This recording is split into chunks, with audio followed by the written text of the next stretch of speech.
பகவத்கீதை தமிழாக்க வெளியீட்டு விழா நவம்பர் 1ஆம் தேதி கோவையில் நடைபெறுகிறது. கோவை ஆர்.எஸ்.புரம் ஸ்ரீ மாருதி கான சபாவில் வருகிற நவம்பர் 1ஆம் தேதி பகவத்கீதை செய்யுள்களின் தமிழாக்க வெளியீட்டு விழா நடைபெறவுள்ளது. இந்த விழாவில் பேரூர், சிரவை மற்றும் காமாட்சிபுரம் ஆதீனங்கள் சிறப்பாக கலந்து கொள்கின்றனர். இதுகுறித்து நடைபெற்ற செய்தியாளர் சந்திப்பு கோவை பத்திரிகையாளர் மன்றத்தில் நடைபெற்றது.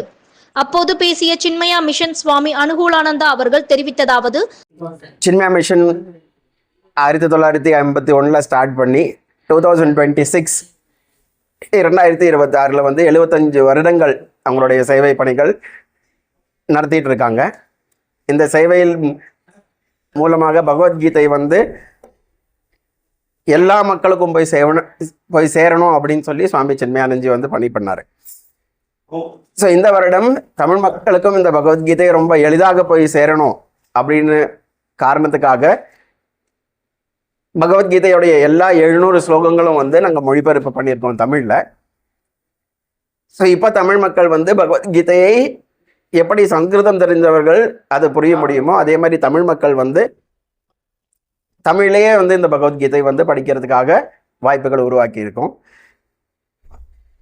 அது எல்லாருக்கும் போய் சேரணும் அப்படின்றதுக்காக இதை வந்து யூடியூப்பில் ரிலீஸ் பண்ணி எல்லாருக்குமே அவைலபிளாக இருக்கிற மாதிரி வந்து பிளான் பண்ணியிருக்கோம். இந்த ப்ராஜெக்டில் வந்து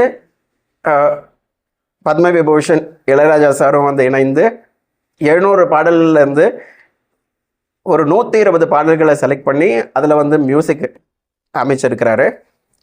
அதை பேஸ் பண்ணி ஒரு வீடியோவும் வந்து நம்ம செய்திருக்கிறோம்.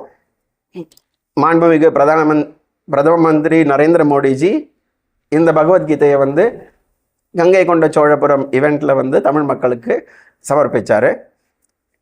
இப்போ கோயம்புத்தூரில் வந்து அதனுடைய ரிலீஸ் பண்ண போகிறோம். நவம்பர் 1 அன்னைக்கு மாருதி கான சபா அப்படின்ற இடத்துல சாயந்தரம் 6:30 to 8:30 ப்ரோக்ராம் பண்ண போகிறோம். உயர்திர ஆதீனங்கள் அந்த ப்ரோக்ராமில் வந்து பங்கு பெறுறாங்க.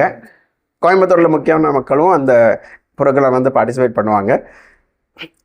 சின்மயா யுவகேந்திராவுடைய அலுமினை அசோசியேஷன் இதை வந்து ஆர்கனைஸ் பண்ணிட்டு இருக்கிறாங்க. இந்த மொழியாக்கத்தில் இசைஞானி இளையராஜா அவர்கள் 120 ஸ்லோகங்களுக்கு இசையமைத்துள்ளார். மேலும் சின்மயா யுவகேந்திராவின் இளைஞர்கள் இதற்காக செயற்கை நுண்ணறிவு அனிமேஷன் காணொலியையும் உருவாக்கியுள்ளனர். இக்காணொலி கங்கை கொண்ட சோழபுரத்தில் பிரதமர் நரேந்திர மோடி அவர்களால் மக்களுக்காக வெளியிடப்பட்டது. கோவையில் நடைபெறும் இவ்விழாவின் ஏற்பாடுகளை சின்மயா யுவகேந்திரா முன்னாள் உறுப்பினர்கள் ஒருங்கிணைத்து வருகின்றனர்.